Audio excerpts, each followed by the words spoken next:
Assalamualaikum warahmatullahi wabarakatuh. Halo semuanya teman-teman, selamat malam. Selamat datang kembali di channel kesayangan kita, channel Lilo Ekstrim. Dan masih bersama saya Lilo dimanapun teman-teman berada. Semoga teman-teman selalu dalam keadaan sehat walafiat, tanpa kekurangan satu apapun. Amin amin ya robbal alamin. Dan pada kesempatan yang baik ini kami akan membawakan satu kisah dari Bang Sidik. Penulis asal kota Bandung ini selalu menarik kisahnya untuk disimak ya teman-teman ya. Tapi sebelum kita masuk ke dalam kisahnya, buat teman-teman mungkin yang belum subscribe, yuk bisa diklik dulu tombol subscribe-nya. Jangan lupa lonceng notifikasinya juga dinyalakan agar teman-teman selalu mendapatkan notifikasi dari konten-konten yang akan kami upload di setiap harinya. Dan kami juga ingin mengucapkan terima kasih ya kepada seluruh teman-teman yang sudah selalu setia hadir, yang sudah selalu mendukung kami, karena teman-temanlah kami selalu bersemangat berkarya di setiap harinya. Gak pakai berlama-lama lagi, pasti udah gak sabaran kan untuk masuk ke dalam kisahnya. Kita langsung saja masuk ke dalam kisahnya. Bunuh horor. Kisah penjual sayur di kota Bandung.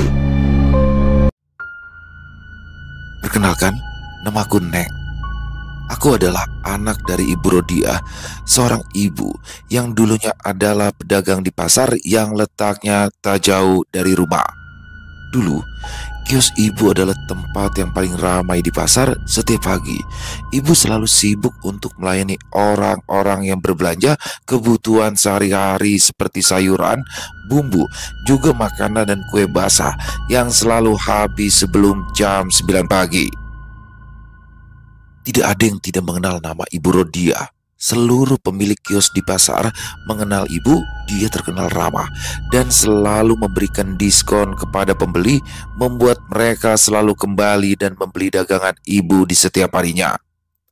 Setiap hari, ibu selalu bangun jam 2 subuh, di mana aku masih terlelap tidur di kamar. Dia selalu menjadi yang pertama di rumah yang bangun, terutama semenjak ayah meninggal karena sakit 2 tahun yang lalu. Ibu tidak ingin mengganggu tidurku, sehingga dia selalu mempersiapkan semua dagangan di kiosnya sendirian. Dengan langkahnya yang hati-hati, ibu langsung keluar rumah, berjalan ke kios yang tak jauh dari rumah, dan mulai bersiap-siap untuk berdagang di sana. Aku sebenarnya kasihan dengan ibu yang berdagang sendirian semenjak ayah meninggal, sehingga terkadang aku selalu menyusulnya ketika aku bangun jam 5 pagi untuk membantu. Aku selalu datang dengan memakai baju sekolah, dan aku selalu membantunya hingga jam 6:30 sebelum aku berangkat sekolah di pagi itu. Ketika aku datang, kios ibu selalu ramai. Bahkan ketika dia melihatku yang datang, dia langsung memanggilku untuk membantunya pada saat itu. Neng, tolong timbangin kentang sekilo. Ibu Rohana lagi buru-buru. Katanya kentangnya mau dipakai buat perkedel pagi ini, teriak ibu dengan sambil tersenyum. Ya bu, sebentar, jawabku sambil berlari untuk membantunya di dalam kios. Suara tawar-menawar, suara tawa dari para pembeli, bahkan kadang-kadang suara berisik dari musik dangdut di radio meramaikan kios ibu, dan itu adalah pemandangan biasa yang sering aku lihat semenjak aku kecil. Ibu selalu penuh energi, senyumannya tak pernah lepas dari dalam dirinya, dan itu membuat pembeli yang datang ke kios ibu selalu kembali di keesokan harinya. Neng, udah 6:30, ayo segera berangkat sekolah, nanti telat, kata ibu sambil menunjuk jam dinding yang ada di sudut kios. Aku yang sedang menimbang wortel dan melayani pembeli di kios langsung mengangguk sambil memberikan sayuran yang dia minta. Aku langsung keluar dari kios dan berangkat ke sekolah. Aku kembali datang ke kios setelah pulang dari sekolah. Baju seragam yang tadinya aku pakai kini aku ganti dengan kaos di WC sekolah. Setelah itu aku pergi ke kios dan membantu ibu hingga tutup di sore hari. Ketika kios sedang sepi, aku seringkali duduk sambil mendengarkan ibu yang sering mengobrol dengan pedagang lain. Dia sudah akrab dengan seluruh pedagang di pasar itu. Bahkan ibu adalah sosok yang dihormati. Tak jarang mereka saling bercerita tentang kehidupan mereka, dimulai dari masalah keluarga, tentang anak-anaknya, juga tentang gosip terbaru di pasar. Ibu sering tertawa dan bercanda, dan hal itu membuat suasana pasar menjadi lebih hidup. Tapi Semua suasana itu tiba-tiba saja berubah, di mana pada saat itu ada pengembang yang ingin membuat pasar yang lama menjadi sebuah bangunan yang bisa menampung banyak pedagang. Kios-kios yang awalnya berdiri seketika langsung diruntuhkan, dan semenjak itu semua pedagang pasar termasuk ibu tidak berdagang selama beberapa bulan sebelum akhirnya dia mendapatkan kiosnya lagi di bangunan pasar yang baru. Aku tidak tahu kapan perubahan itu dimulai. Apakah akibat tempat baru yang ibu tempati sekarang, atau ada sesuatu yang buruk yang datang secara perlahan di dalam pasar tersebut. Hal itu bermula ketika posisi pasar benar-benar berubah. Kios di pasar itu diberikan secara acak sehingga posisinya benar-benar baru. Hal itu pun tidak menyurutkan para pelanggan ibu yang tetap datang berbelanja di sana, meskipun secara tiba-tiba seperti ada keanehan di kios ibu sehingga mereka mulai menghilang secara perlahan. Pada awalnya, ibu mengira jika ini hanyalah kebetulan. Dia menganggap para pelanggan ibu kesulitan menemukan kios ibu di pasar yang baru itu. Apalagi di zaman itu tidak ada handphone atau media komunikasi seperti sekarang yang memungkinkan penjual memberitahu tentang apa yang terjadi dengan kiosnya. Hal itu pula merembet ke barang dagangan ibu yang terasa aneh. Sayur mayur yang baru saja dikirim dari supplier sudah nampak layu bahkan sebelum dipajang di kiosnya. Padahal biasanya dagangan sayur-sayuran yang ada di kios seharusnya selalu segar hingga sore hari. Begitu juga dengan ayam dan daging-daging yang diterima oleh ibu di setiap harinya nampak berbeda dengan biasanya. Meskipun ibu seringkali menyimpan di kotak es yang ada di dalam kios, namun daging-daging itu cepat membusuk dan terkadang tidak laku dijual selama beberapa hari. Ibu sempat mengeluh melihat perubahan tersebut. Apakah ada kios lain yang menerima barang bagus sehingga ia mendapatkan barang sisa? Ibu sempat bertanya kepada supplier dan mereka selalu menjawab bahwa kios ibulah yang pertama kali dikirim dan rasanya tidak mungkin apabila sayur ataupun daging yang mereka kirim selalu rusak dan gampang busuk. Bahkan salah satu dari mereka sampai mengajakku, yang waktu itu ada di kios, dia mengajakku untuk berkeliling pasar dan mengecek barang-barang yang dikirimkan ke kios lain pada saat itu. Ayo Neng, ayo ikut AA kalau nggak percaya, biar bisa jadi bukti kalau kita ngirimnya tuh barang yang baru, kata salah satu dari mereka yang mengajakku pada saat itu. Aku mengikuti mereka berkeliling pasar dan benar saja, kios-kios lain yang dikirim oleh mereka tidak seperti yang ibu temukan di kiosnya.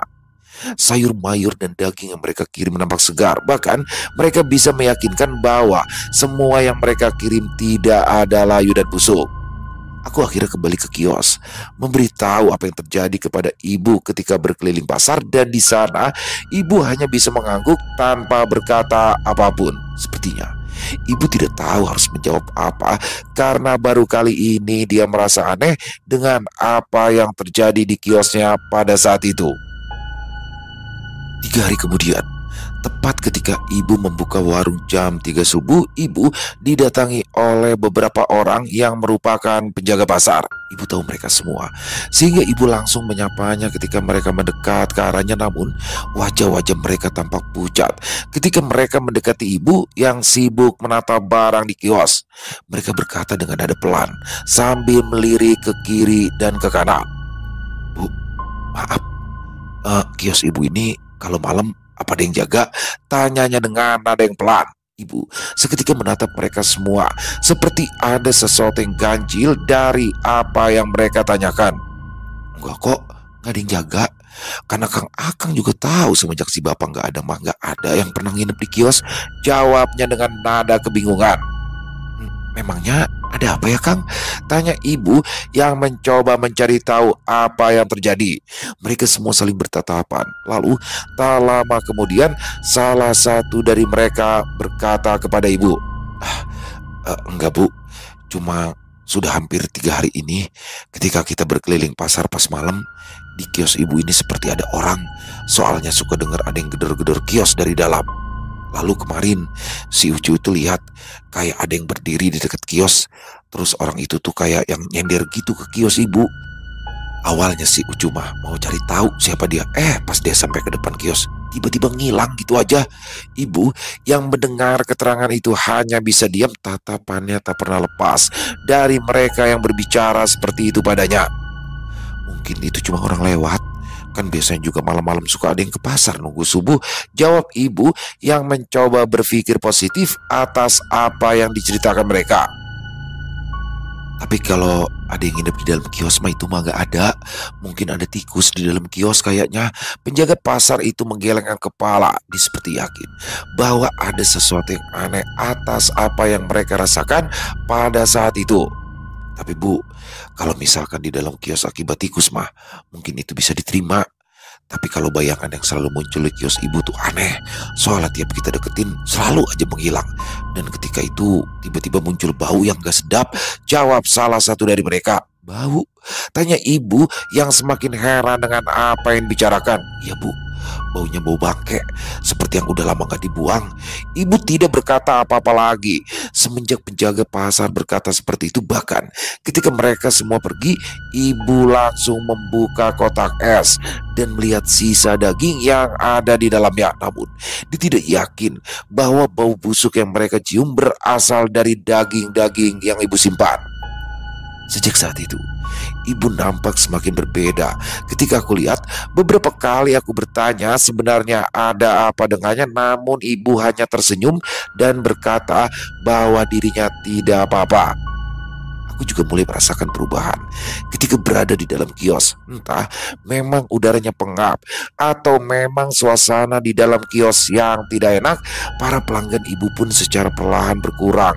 Bahkan mereka mulai membeli barang-barang ke kios yang berada di belakang pasar, yaitu kios-kios bagi pedagang baru yang tidak kebagian kios di dalam pasar yang ibu tempati pada saat ini. Semakin lama, suasana di kios semakin aneh, sehingga ibu mulai memperhatikan hal kecil atas segala keanehan yang ada di dalam kiosnya. Kadang-kadang, di tengah pengunjung pasar sedang ramai-ramainya, ada bau amis yang samar tercium di sekitaran kios ibu. Baunya sedikit menyengat, sehingga membuat beberapa pembeli di kios ibu pergi begitu saja. Aku juga sering menciumnya, dan pada waktu itu aku hanya menganggap bahwa itu adalah bau pasar yang lembab dan bau seperti pada umumnya. Namun ibu nampaknya mempunyai sesuatu yang berbeda atas apa yang dia cium. Bau itu seperti daging busuk. Tapi ketika dia mengecek semua daging yang ada di kiosnya, tidak ada satupun barang dagangan yang basi. Hal itu juga terjadi ketika ibu ingin menutup kios ketika sore. Terkadang aku sering melihat ada sesuatu yang sedang memperhatikan aku dan ibu di sudut pasar. Beberapa kali aku menoleh untuk mencari tahu siapa dia, namun beberapa kali pula tiba-tiba dia menghilang di sana. Semakin lama, para pelanggan tetap ibu semakin enggan untuk mendekat. Beberapa masih mencoba untuk berbelanja, namun mereka nampak tidak nyaman ketika berada di dekat kios ibu. Ekspresi mereka seperti gelisah, seperti ada sesuatu yang membuat mereka tidak ingin lama-lama berada di kios tersebut. Bahkan ada salah satu pelanggan ibu yang masih tetangga dengannya tiba-tiba berbisik sebelum dia pergi pada saat itu. Bu, maaf, saya nggak bisa beli di sini lagi. Kayaknya ada yang aneh. Setiap kali saya belanja di sini mah perasaan saya nggak enak. Seperti ada yang merhatiin di belakang, lalu menyuruh saya pergi, katanya. Ibu merasa bahwa ada yang salah dengan kiosnya, namun ibu belum mengerti apa yang harus dilakukan. Dia mencoba untuk berbicara dengan teman-temannya, mencari tahu apa yang sebenarnya terjadi. Beberapa temannya berkata, mungkin ini semua ada hubungannya dengan makhluk tak kasat mata, dan mereka juga berkata bahwa mungkin ada yang sirik dengan lakunya kios ibu sehingga mereka berusaha untuk membuat kios ibu sepi. Pada awalnya, ibuku tidak percaya dengan apa yang dikatakan mereka. Tapi mereka berkata bahwa hal itu memang sering terjadi, apalagi setelah pasar ini baru saja dirombak dan banyak pedagang baru yang menyewa kios di sini. Ibu berpikir, siapa yang melakukan ini padanya? Dan dia juga tidak bisa asal menuduh sebelum ada bukti yang kuat, sehingga ibu hanya bisa mencari tahu bagaimana caranya agar membuat kiosnya kembali seperti dulu. Dan beberapa dari teman ibu mulai menyarankan sesuatu yang bisa membantu. "Neng, bangun Neng, bangun." Di suatu malam, ibu tiba-tiba membangunkanku dengan wajah yang nampak serius. Dia terlihat membawa satu kresek garam dengan bunga melati yang tercampur di dalamnya. Lalu, di tangan kirinya dia membawa beberapa air mineral yang tertutup oleh plastik bening saat ia membangunkanku pada malam itu. "Tolong bantu ibu menyebarkan ini di sekeliling kios ya," katanya dengan nada yang pelan. Aku melirik ke arah jam dinding yang ada di sudut kamar, dan di sana terlihat waktu masih menunjukkan jam 12 malam. Aku sebenarnya tidak terlalu mengerti atas apa yang ibu bawa, namun kemarin sore aku melihat ibu diberikan sesuatu oleh teman-temannya. Mereka bilang bahwa mungkin benda itu bisa menjadi solusi baginya. Ibu hanya berharap bahwa apa yang akan dia lakukan sekarang bisa membuat kiosnya menjadi seperti dulu, sehingga dia memintaku untuk membantunya pada malam itu. Aku akhirnya mengangguk dan mulai bersiap-siap untuk pergi ke pasar. Entah dari mana teman-teman ibu mendapatkan benda-benda tersebut, namun aku hanya bisa menurut dan mulai membawa kresek berisi garam pergi ke pasar yang kini nampak sepi di tengah malam. Suasana malam di pasar benar-benar menyeramkan. Gelap, becek, lembab, dan bau sampah tercium ketika aku masuk ke dalamnya. Apalagi semua kios tutup di sana, sehingga membuat suasana semakin mencekam. Dengan kehati-hatian, ibu berjalan paling depan ke arah kiosku yang berada di tengah-tengah pasar. Lalu, tepat ketika aku sampai, aku mencium bau busuk yang benar-benar menyengat di kios ibu, seperti ada tumpukan daging busuk yang berada di dalam kios sehingga baunya keluar.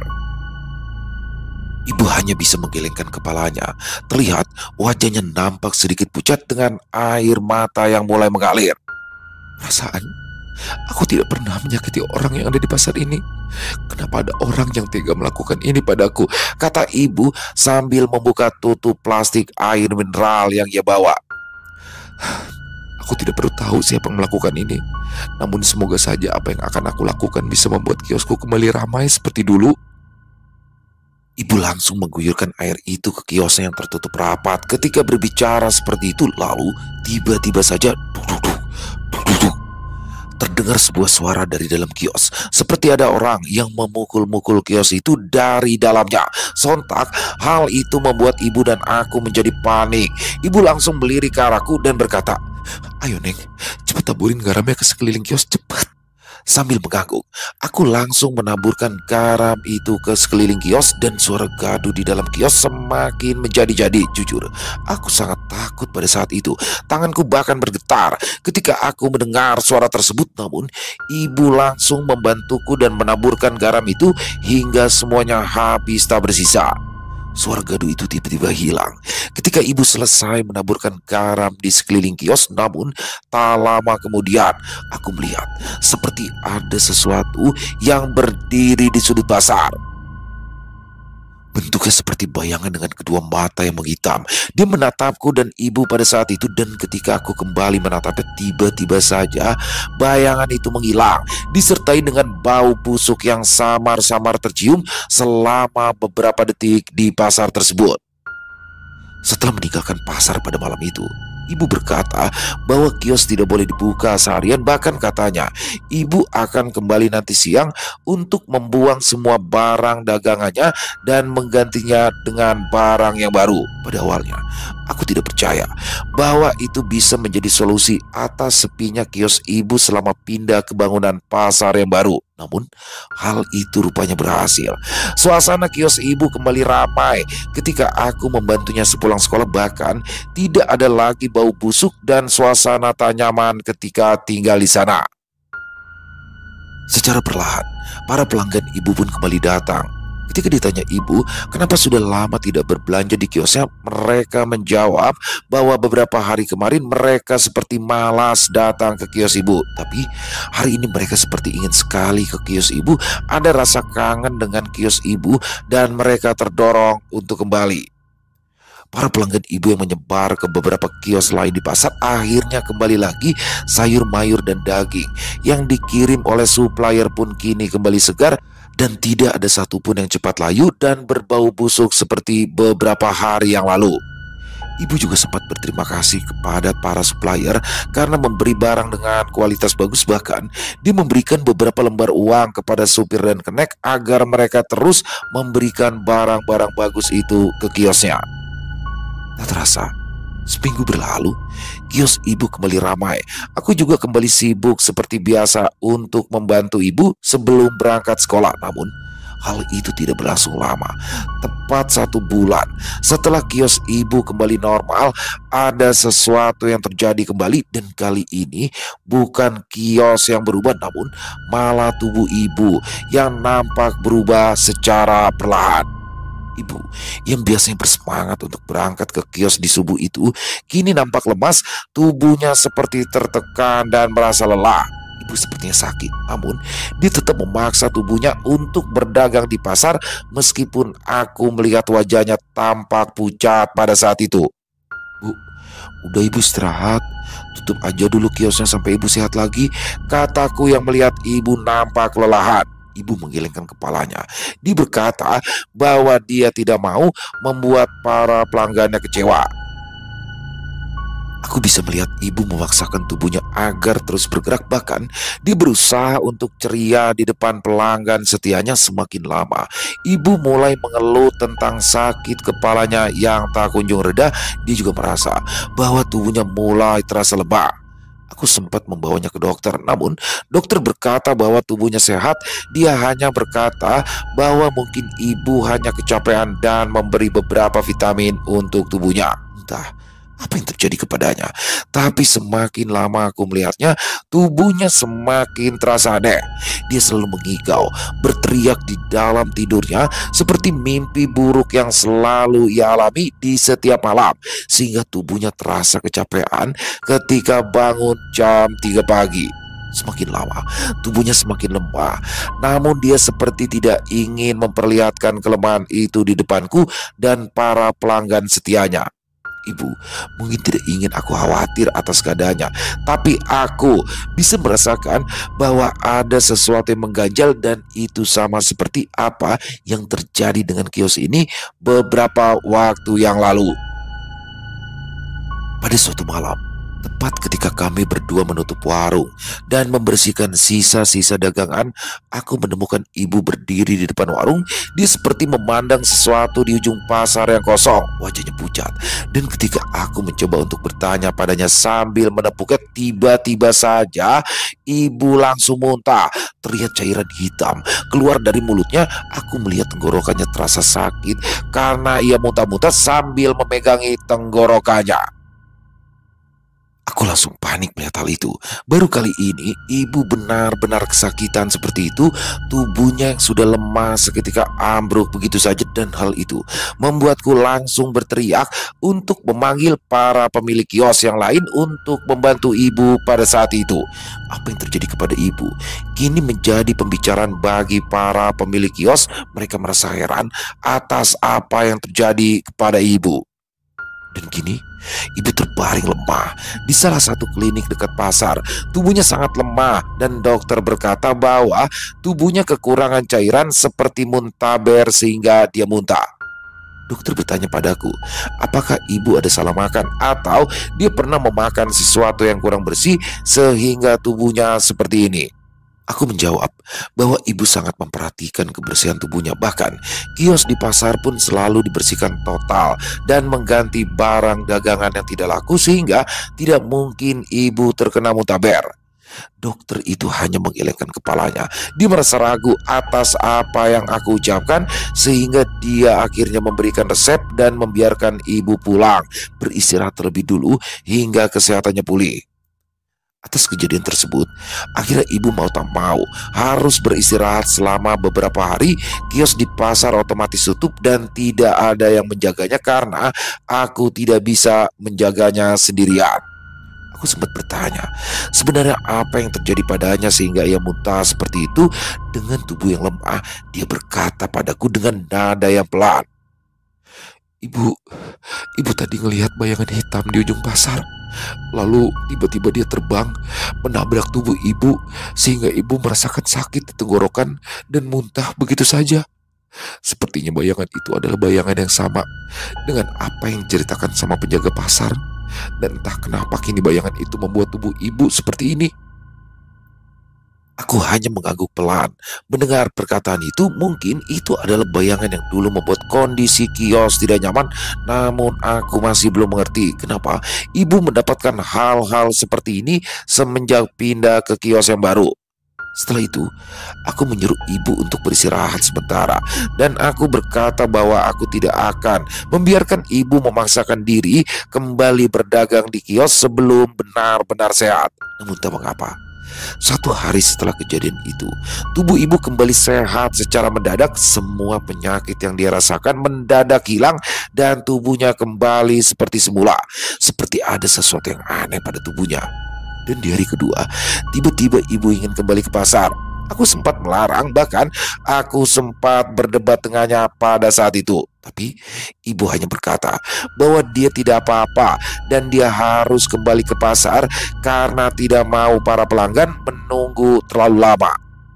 Kasihan para pelanggan ibu, kalau terlalu lama gak dagang, nanti mereka pada nanyain, jawab ibu pada saat itu.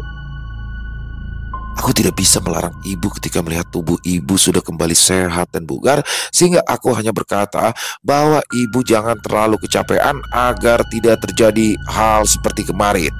Ibu mengangguk pelan. Dia berjanji bahwa dia akan baik-baik saja dan tidak akan memaksa diri seperti kemarin. Aku khawatir sekaligus aneh melihat kondisi tubuh ibuku. Aku takut dia akan sakit kembali ketika membuka kios di pasar itu. Benar saja, baru saja 1 hari dia kembali untuk berdagang, tiba-tiba ibu yang sehat dan bugar itu lagi-lagi termenung di dalam kios. Dia hanya duduk di dalam kios sambil melihat ke arah lorong yang sepi dan tidak ada yang lewat ke kiosnya. Padahal saat itu suasana pasar sedang ramai. Aku yang datang membantunya pun merasa aneh dengan kondisi kios ibu sekarang, sehingga aku kembali bertanya kenapa dirinya termenung seperti itu. "Gak ada yang datang untuk beli dagangan ibu, Neng. Gak tahu kenapa. Padahal mah cuma tutup beberapa hari doang," jawab ibu dengan nada yang sedih.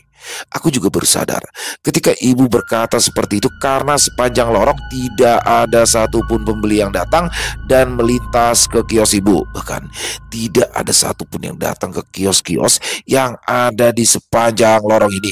Apa yang sebenarnya terjadi? Hal ini benar-benar aneh, bahkan lebih aneh daripada sebelumnya. Ketika aku berpikir seperti itu, tiba-tiba saja ibu berkata padaku, "Neng, sepertinya mah ibu gak boleh lagi dagang di kios ini," katanya dengan nada yang pelan. "Sebentar, maksud ibu teh apa?" tanyaku memotong apa yang ia bicarakan. Ibu melirik ke kiri dan ke kanan. Dia melihat ke ujung lorong dan melihat banyak orang yang berlalu lalang di sana, namun tidak ada satupun yang masuk ke lorong tempat kios ibu berada. "Neng tahu kan keanehan di kios selama ini? Ibu sempat sakit dan juga muntah atas apa yang terjadi dalam beberapa hari ini," jawabnya dengan nada yang semakin pelan. "Ibu tahu, sepertinya ada yang iri sama kios ibu. Dia awalnya membuat kios kita sepi, dan ketika kita menaburkan garam dan air itu, kios itu kembali ramai. Dan dia mulai menyerang kesehatan ibu karena ibu merasa sesak dan tidak enak badan ketika berada di kios saja. Ketika berada di rumah, tubuh ibu sehat. Nah sekarang, seperti dia tahu, ibu mulai dagang lagi, dan dia langsung bikin satu lorong ini sepi. Dan hal itu berimbas kepada pemilik kios yang berdagang di lorong ini." Aku hanya terdiam mendengar hal itu dari ibu. Aku tahu bahwa ada sesuatu yang menimpa ibu, dan itu adalah hasil dari perbuatan seseorang. Namun setelah ibu bertahan cukup lama, dia mulai menyerah ketika kios di lorong ini terkena imbas. Bu, tanyaku, apa ibu tahu siapa yang ngelakuin ini? Ya kalau misalkan tahu mah, kita harus rembuk. Dan aku yakin teman-teman ibu di pasar akan mendukung. Ibu hanya menggelengkan kepala ketika aku bertanya. Dia juga seperti tidak tahu siapa yang tega melakukan hal itu padanya. Namun yang pasti, dia hanya melirik ke arah lorong kios yang tidak ada satupun orang lewat di sana. Dan tak lama kemudian, dia melirik kembali padaku sambil tersenyum. Aku bisa melihat bagaimana wajahnya yang mulai berkaca-kaca ketika dia menatapku dengan senyuman tipis. Dan tak lama kemudian ia kembali berkata, "Kita tidak boleh menuduh siapapun. Ibu sudah menahan ini semua, dan ibu bisa bertahan apabila hanya kios ini saja yang kena," jawab ibu yang mulai menangis di depanku. "Tapi apabila ini berimbas kepada kios lain, ibu gak mau. Sehingga seperti mau gak mau, ibu harus menutup kios ini. Karena ibu gak mau bahwa apa yang ibu terima berimbas kepada orang lain, kepada para pedagang lain yang ada di lorong ini." Aku melihat ibu menangis di depanku. Aku tidak bisa berbuat apa-apa selain memeluknya dengan erat. Mataku juga berkaca-kaca. Aku hanya bisa mengutuk keras atas orang yang melakukan hal ini pada ibuku. Aku ingin sekali mencari tahu siapa dia dan kenapa dia melakukan itu pada ibuku. Namun ibu memilih untuk mundur dan menutup kios itu sampai saat ini. Tak terasa, sudah 3 bulan setelah ibu menutup kiosnya, kehidupan ibu di rumah terlihat tenang. Tidak ada penyakit yang dia rasakan. Bahkan dia tidak muntah dan hidup terasa nyaman karena tidak ada gangguan yang terjadi pada dirinya ketika berada di rumah. Semenjak dari tutup kios di pasar itu, aku dan ibu akhirnya membuat warung kecil-kecilan untuk menutup kebutuhan rumah. Meskipun hasilnya tidak seberapa dan sangat jauh dengan penghasilan di pasar, namun tidak ada yang mengganggu ibu lagi sekarang. Kios yang ibu tutup akhirnya disewakan kepada orang lain. Dan semakin lama, usaha ibu di depan rumah semakin laris dan semakin banyak barang yang ibu jual di sana. Para supplier yang awalnya mengirimkan barang-barangnya ke kios, kini mengirimkan barang-barangnya ke rumah. Begitu pula dengan para pelanggan ibu yang setia. Ibu berkata bahwa rezeki akan mengikuti kita kemanapun kita pergi. Jadi dia tidak merasa patah semangat ketika dia harus berjualan di depan rumah dan memulai semuanya kembali dari awal. Kehidupan aku dan ibu akhirnya kembali berjalan tanpa gangguan. Semakin lama, semakin banyak pembeli dan pelanggan ibu yang datang, sehingga warung yang ibu buat di depan rumah kini menjadi sebuah grosir yang cukup besar. Namun, tepat 1 tahun setelah ibu berdagang di depan rumah, tiba-tiba saja ada yang datang ke rumah tepat saat tengah malam. Suara itu tiba-tiba muncul begitu saja dan membuat ibu yang masih membereskan dagangannya langsung membangunkanku yang sudah tertidur pulas di kamar. "Siapa itu, Neng, yang datang tengah malam begini?" tanya ibu padaku yang terbangun atas suara dari pintu rumah. Aku menggelengkan kepalaku. Tak lama kemudian, ibu langsung membuka pintu rumahnya secara perlahan. Di sana, ibu melihat keluarga yang berdiri di depan pintu. Wajah mereka tampak gelisah dengan nafas yang terasa berat. Aku langsung mendekat ke arah ibu, dan di sana ada seseorang yang aku kenal, yaitu seseorang yang duduk di kursi roda dengan kedua mata yang sayu.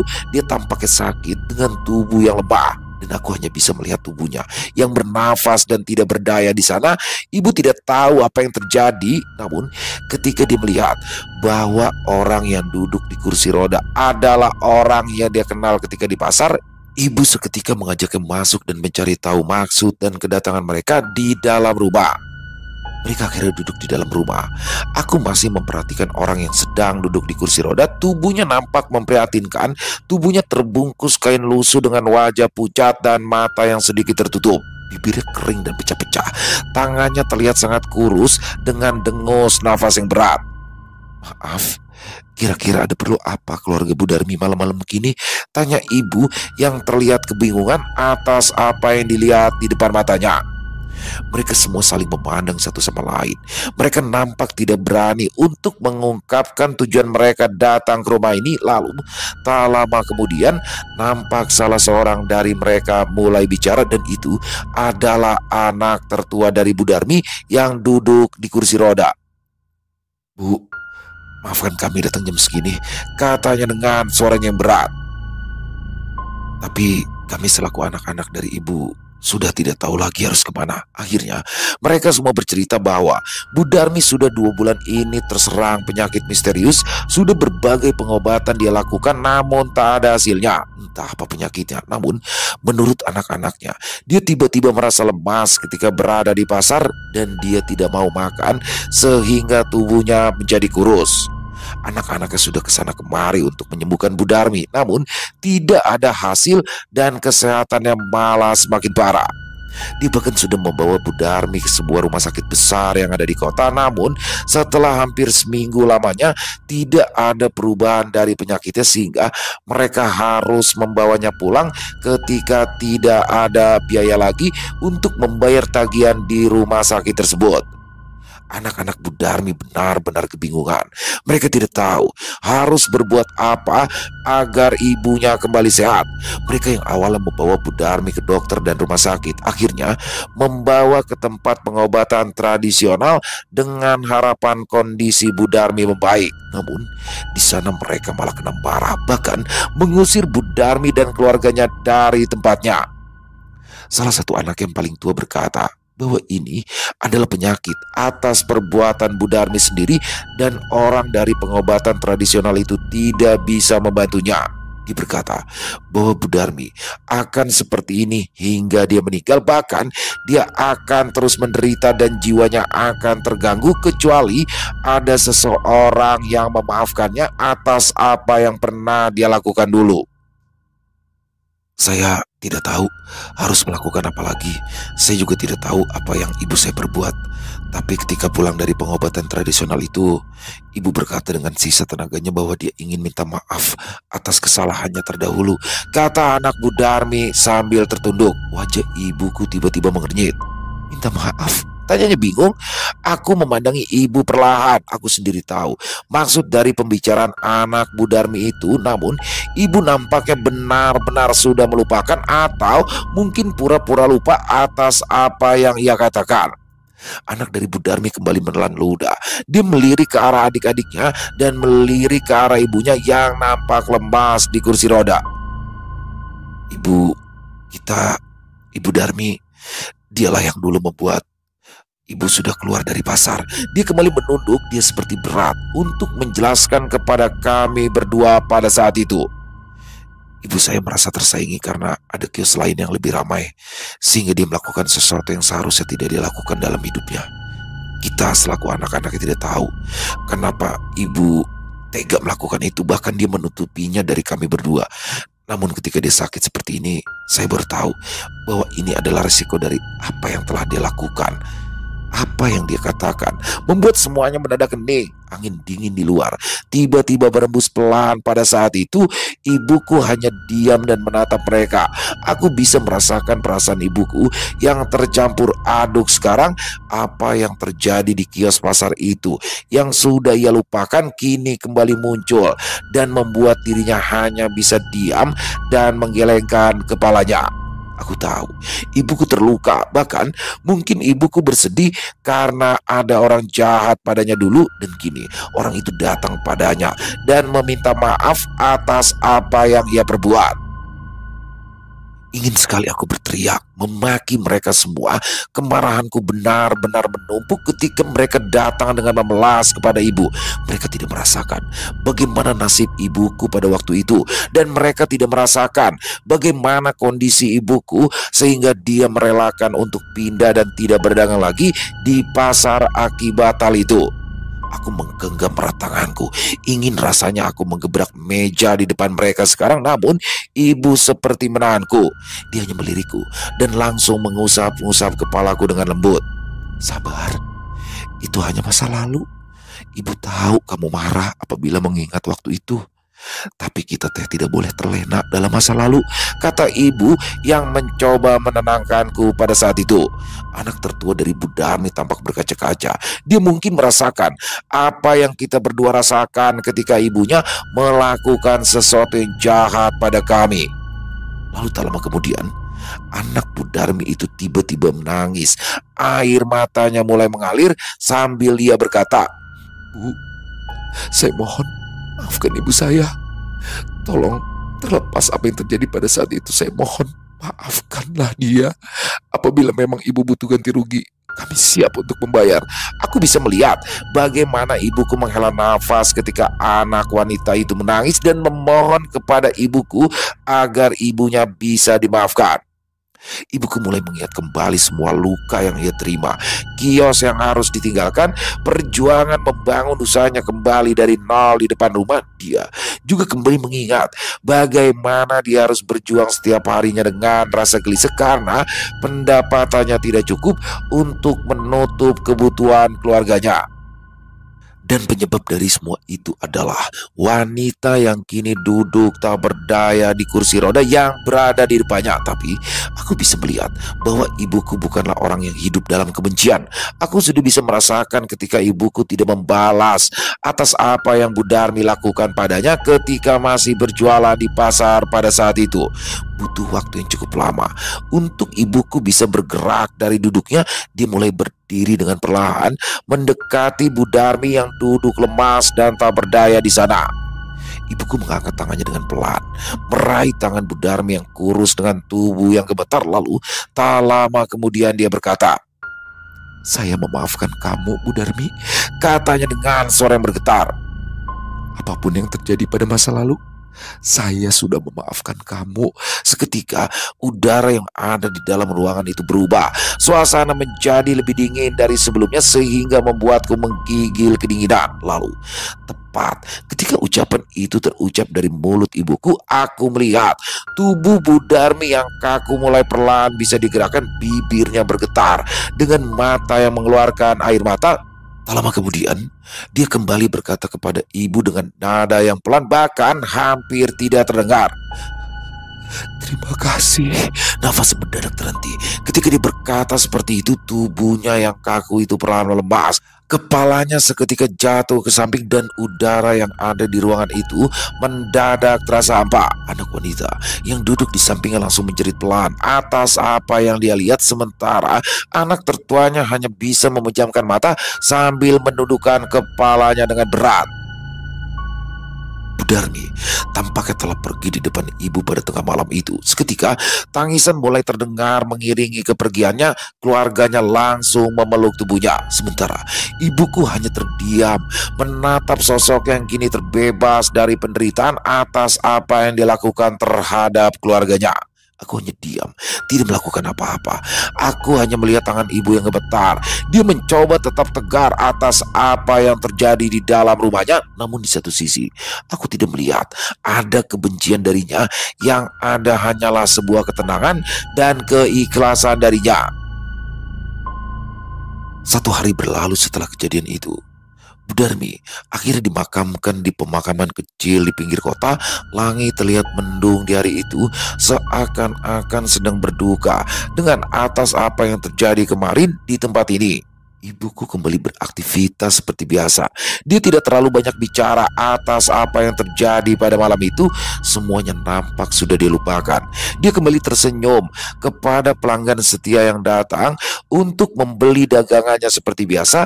Ketika aku datang pun semuanya berjalan seperti biasa. Aku membantu ibu hingga ibu selesai berjualan di depan rumah. Namun tiba-tiba ada sesuatu pada saat itu. Tepat ketika ibu sedang menyapu di depan rumah ketika malam dan aku sedang membereskan dagangan di gudang, tiba-tiba saja tepat di bawah lampu jalan yang buram terlihat ada sosok berdiri menatap ke arah rumah, dan itu adalah Bu Darmi.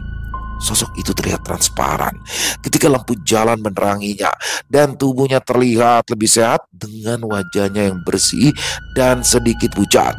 Di awal tidak berkata apa-apa dan hanya melihat ke arah ibu dengan mata penuh penyesalan. Dan ketika ibu sadar bahwa ada yang sedang melihatnya, tiba-tiba saja dia menundukkan kepalanya. "Aku minta maaf dan aku berterima kasih atas apa yang ibu lakukan," katanya dengan nada yang pelan. Ibu hanya menatap dirinya tanpa rasa takut. Ketika Bu Darmi berkata seperti itu, muncul angin yang berembus pelan dan seketika bayangan itu menghilang secara perlahan di depan matanya. Selesai. Wow, luar biasa kisah dari Bang Sidik. Waduh, bagaimana di sini Bu Rodia ya.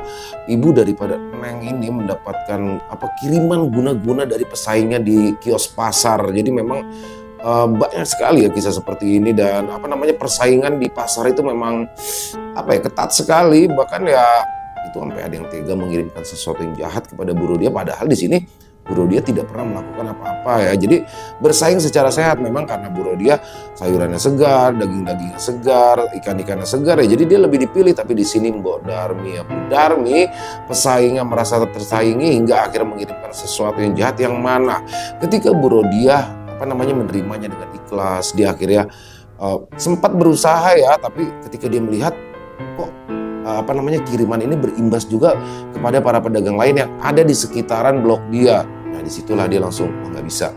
Kalau ke dia aja mungkin oke, tapi kalau ke teman-teman kasihan. Dia mundur teman-teman, dia mundur dan dia akhirnya memilih berjualan di rumah. Disinilah keikhlasannya itu mengembalikan semuanya kepada Bu Darmi, dan akhirnya Bu Darmi terkena dampak dari apa yang sudah dia kirimkan. Keren banget nih kisahnya nih, keren banget.